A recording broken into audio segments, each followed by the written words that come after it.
Russian president வந்துட்டு சில pre கண்டிஷன்ஸை சொல்லியிருக்காரு. நாங்கள் சீஸ் ஃபயர் பண்ணணும்னா அதற்கு முன்னாடி இந்த கண்டிஷன்ஸ்லாம் மீட் ஆகணும் அப்படின்னு சொல்லியிருக்காரு. அந்த டைமில் எந்த பீஸ் கீப்பிங் ஃபோர்ஸும் இருக்கக்கூடாது. அவங்க இருந்தாங்கன்னா ஆட்டோமேட்டிக்காக நாங்கள் அவங்கள அடிப்போம். டொனால்ட் ட்ரம்ப் கிட்ட நேரடியாக சீஸ் ஃபயருக்கு எனக்கு இப்போ வேண்டாம், இன்னும் கொஞ்ச நாள் போட்டு இந்த வார்னு சொல்கிற தைரியம் கிடையாது. புட்டின் ஆடுற செஸ் போர்டில் டொனால்ட் ட்ரம்ப்பே ஒரு பான் தான்றதை டொனால்ட் ட்ரம்ப் உணர மாட்டார். ஆனால் புட்டின் பார்த்தீங்கன்னா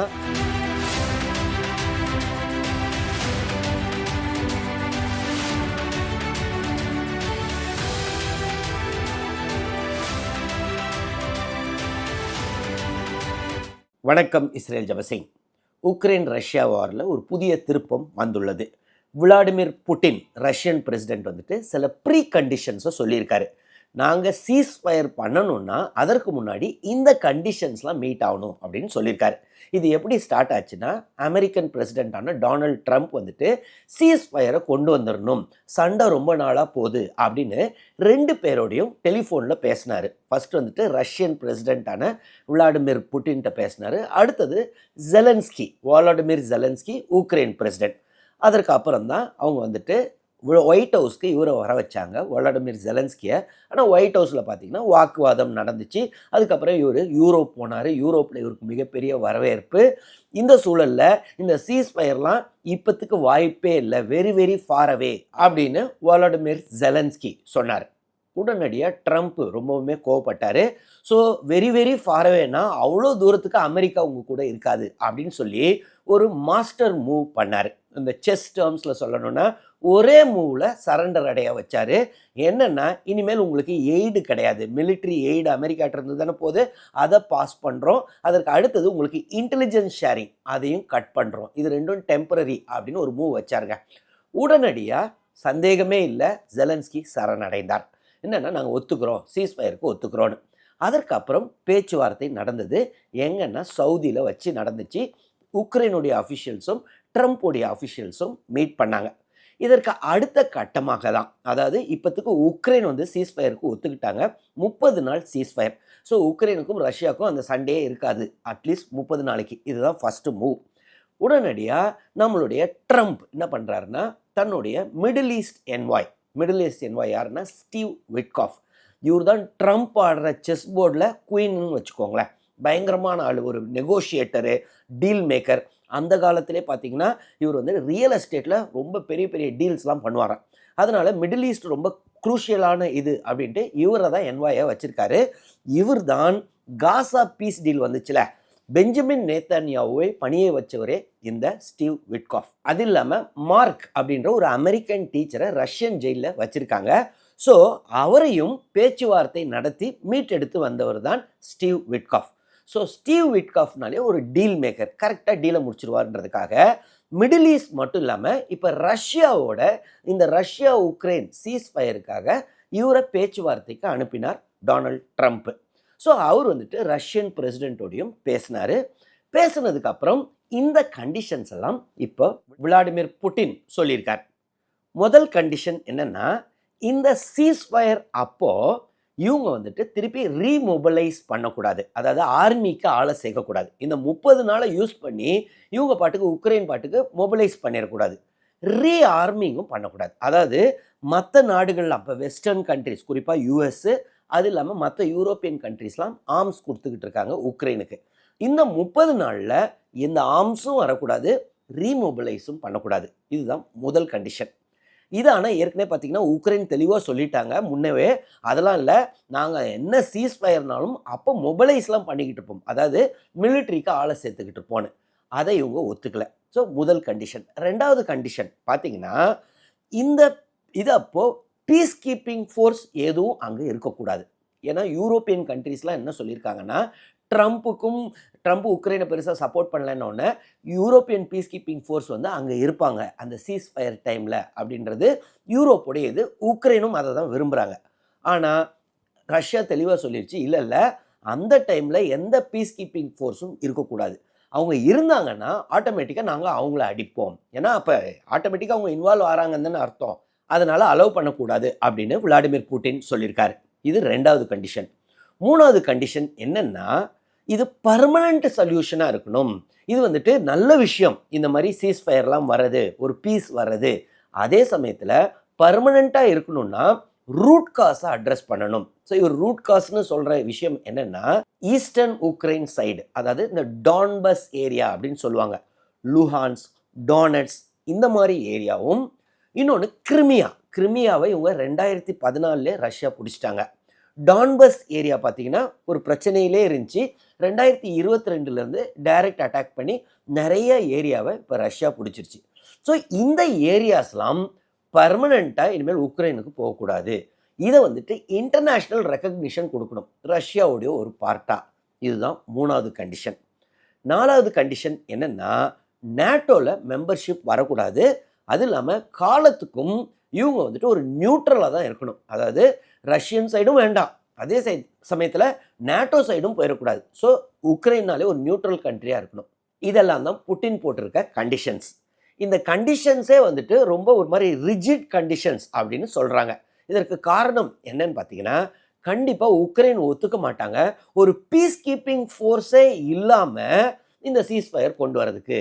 காரணம், ஒன்ஸ் பீஸ் கீப்பிங் ஃபோர்ஸ் இல்லைன்னா பின்னாலே ரஷ்யா எங்களை அட்டாக் பண்ணுவாங்க. ஏற்கனவே அமெரிக்கா நேட்டோக்கு மெம்பர்ஷிப் வேற தரமாட்டேன்றாங்க. அட்லீஸ்ட் யூரோப்பியன் பீஸ் கீப்பிங் ஃபோர்ஸையாவது வைக்கணும் அப்படின்றது ஜெலன்ஸ்கியோடைய கோரிக்கை. ஸோ இதை அவர் ஒத்துக்க போகிறதில்ல. ஸோ இது ஒரு ப்ரீ கண்டிஷனாக இருக்குது. 2வது ப்ரீ கண்டிஷன், இந்த டானட்ஸ், லுஹான்ஸ்க் ஏரியாலாம் பர்மனெண்ட்டாக ரஷ்யாவுக்கு போயிடணுன்றதையும் இவங்க உக்ரைன் அவ்வளோ லேஸில் ஏற்றுப்பாங்கன்னு எனக்கு தோணுதில்லை. ஆனால் அந்த ஏரியாஸில் ஏதோ பேச்சுவார்த்தை நடத்தணும், ரெண்டுத்துக்கும் நியூட்ரலாக ஒன்று இது, அதாவது இவங்கள ஸ்பெஷல் ஆட்டானமஸ் ரீஜனாக உக்ரைனுக்குள்ளே வச்சுக்கணும் அப்படின்னு ஜெலன்ஸ்கி பார்ப்பாரு. கண்டிப்பாக உக்ரைன் ஏற்றுக்க மாட்டாங்க அப்படின்னு தான் எனக்கு தோணுது. ஸோ இந்த 2 ப்ரீ கண்டிஷன்ஸில் இப்போ இந்த சீஸ்ஃபயர் டீல் நடுவில் நிற்குது. சரி, ஜெலன்ஸ்கி என்ன சொன்னாருங்க? அவர் என்ன சொன்னார்னா, ரஷ்யன் பிரசிடென்ட் இந்த ஸ்டேட்மெண்ட்ஸ் எல்லாம் சொன்ன உடனே இவர் சொன்னார், இல்லை இவர் மேனிப்புலேட் பண்ணுறாரு, இவரெலாம் நம்பவே முடியாது, டொனால்ட் ட்ரம்ப் கிட்ட நேரடியாக சீஸ்ஃபயருக்கு எனக்கு இப்போ வேண்டாம், இன்னும் கொஞ்ச நாள் போட்டு இந்த வார்னு சொல்கிற தைரியம் கிடையாது, அதனால் இன்டைரக்டாக இந்த மாதிரி மேனிப்புலேட் பண்ணுறாரு, அவரை நம்பவே கூடாது, இமீடியட்டாக ரஷ்யா மேலே மேலும் மேலும் எக்கனாமிக் சாங்ஷன்ஸ் போடணும் வெஸ்டர்ன் கண்ட்ரீஸ் அப்படின்னு ஒரு கோரிக்கை விடுத்துள்ளார். டொனால்ட் ட்ரம்ப் அமெரிக்கன் பிரசிடென்ட் அவர் என்ன சொன்னார்னா, இந்த பாருங்க, நாங்கள் உக்ரைனோட எந்தெந்த லேண்டெல்லாம் வச்சுக்கலாம், எந்த லேண்டெல்லாம் விட்டு கொடுக்க வேண்டியது வரும், அந்த அளவு டீட்டெயில் பேசியாச்சு. ஏன்னா சும்மா ஒரு சீஸ்ஃபயர்னு ஒரு 30 நாள் வச்சுட்டு மீண்டும் வார் கண்டினியூ ஆகிறது பிரயோஜனமே இல்லை, அந்த சீஸ்ஃபயருக்கு பிரயோஜனம் இல்லை.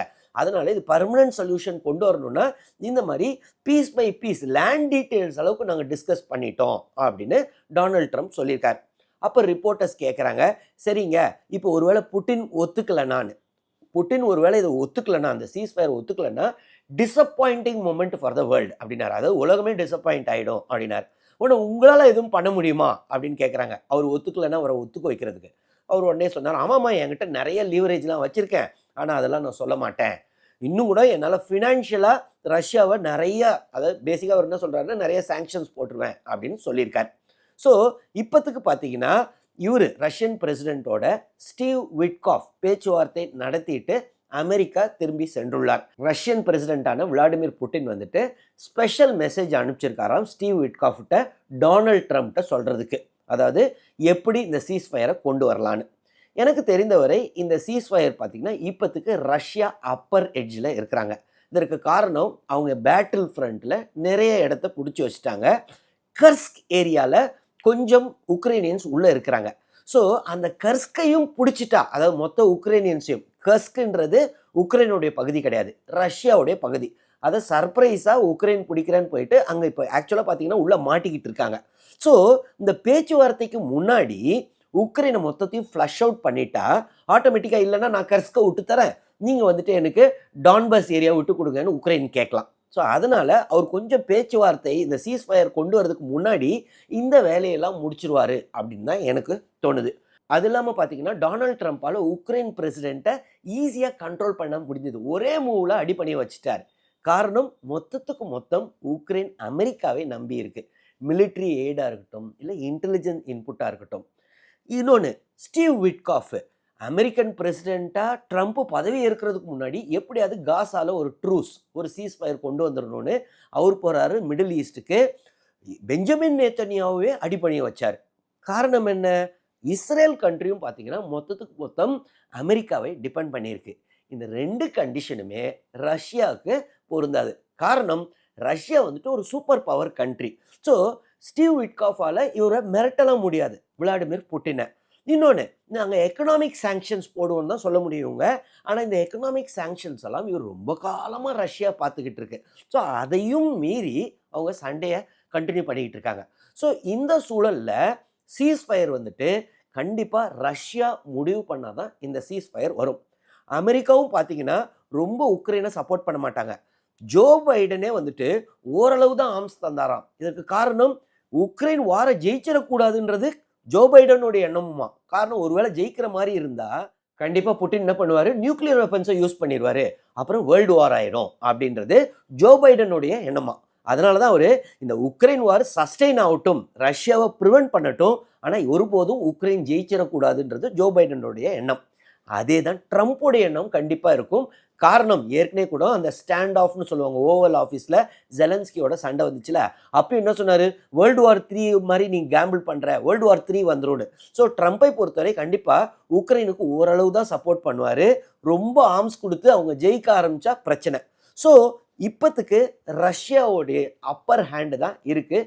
ஆனால் கண்டிப்பாக அவரும் ட்ரூஸை தான் விரும்புவார், சீஸ்ஃபயரை கொண்டு வர்றார். அந்த சீஸ்ஃபயர் வர்றதுக்கு முன்னாடி தன்னுடைய பொசிஷனை ஸ்ட்ராங் பண்ணிக்கணுன்றதுக்காக அந்த கர்ஸ்க் ஏரியாவிலேருந்து இவங்களை விரட்டி அடிச்சிடணும் உக்ரைனியன்ஸை அப்படின்னு புட்டினுடைய ஸ்ட்ராட்டஜியாக இருக்கும்னு எனக்கு தோணுது.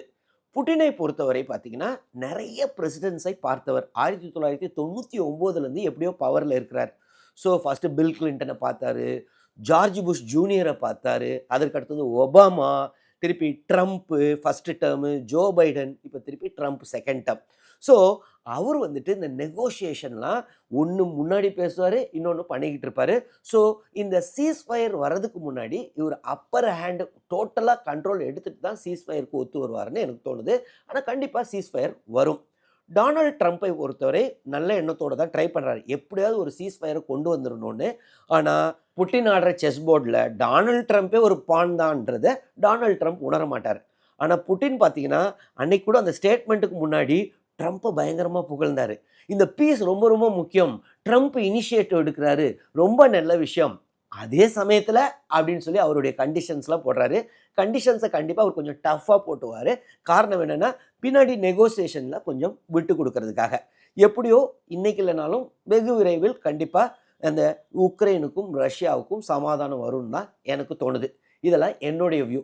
உங்களுடைய வியூ என்னவோ அதை கமெண்ட்ஸில் எழுதுங்க, நானும் பார்த்து தெரிஞ்சுக்கிறேன். அது இல்லாமல் இந்த வீடியோவில் ஏதாவது டவுட்ஸ் இருந்துச்சுனாலும் கமெண்ட்ஸில் எழுதுங்க, நான் கிளாரிஃபை பண்ணுறேன். தொடர்ந்து இந்த சேனல் மூலமாக சந்திப்போம். நன்றி, வணக்கம்.